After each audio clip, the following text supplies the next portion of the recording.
Three people were killed by a wild cat in the Doddabetta area in the Nilgiri Hills. This is about 9 kilometers from Ooty, and as a result, 45 schools have been shut for the last 10 days, and entry of tourists has been banned into the area. Remember, Ooty is called the Queen of the Hills and attracts a lot of tourists in the holiday season. The Tamil Nadu Forest Department has roped in Shafat Ali Khan, an experienced tiger tracker from Hyderabad, to tranquilize the wild cat. Meanwhile, authorities have put in place at least 35 cameras to monitor the movement of the tiger, and fresh footprints have been found on the northern side of the village. An elephant has also been used to track the wild cat. With me, Shisha Reddy from Chennai for an update on the situation in Ooty. Shisha, if you can hear me, what is the update that you have, and how long will it be before the forest officials manage to catch this man-eater?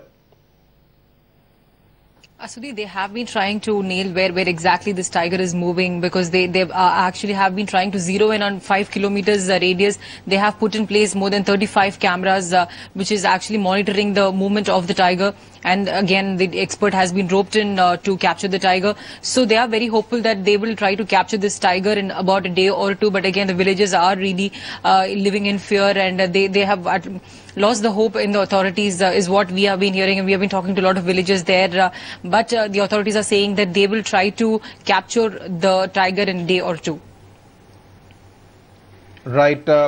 Also joining us from Bangalore is Ullas Karan, Director Asia Wildlife Conservation Society. Mr. Karan, thanks for joining us on Headlines today. Would you say that this man-eater, which has killed 3 people, moving around in Doddabetta area near Ooty, once a man-eater, always a man-eater? Is that the way it is?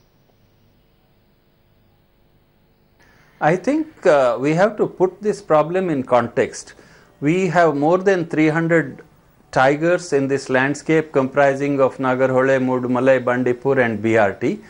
Given that this is a very successful tiger recovery project, the number of instances of man-eating have been in the last 30 years so few. There have been actually 3 cases over a 30-year period. So it's not really compared to, say, other sources of mortality, it's not threatening human populations. Having said that, we have to address the problem very swiftly, because these tigers are apparently out of the protected area system. They are in human dominated landscapes, and there appears to be proof that it is not accidental mauling but deliberate stalking and killing of people by. This is not typical of tigers. This is very, very aberrant behavior, but all the same, my suggestion would be that these animals should be shot. They should be immediately shot for 2 purposes. One is to save human lives. Second is to prevent a backlash of people against conservation and against tigers. I think attempts to capture them are far more difficult. It's much more difficult to dart a tiger, find it, get within range. I was the person who started tiger tranquilizations in India. So these animals must be very swiftly eliminated by professional, really qualified shooters going after them or in some way disabling them.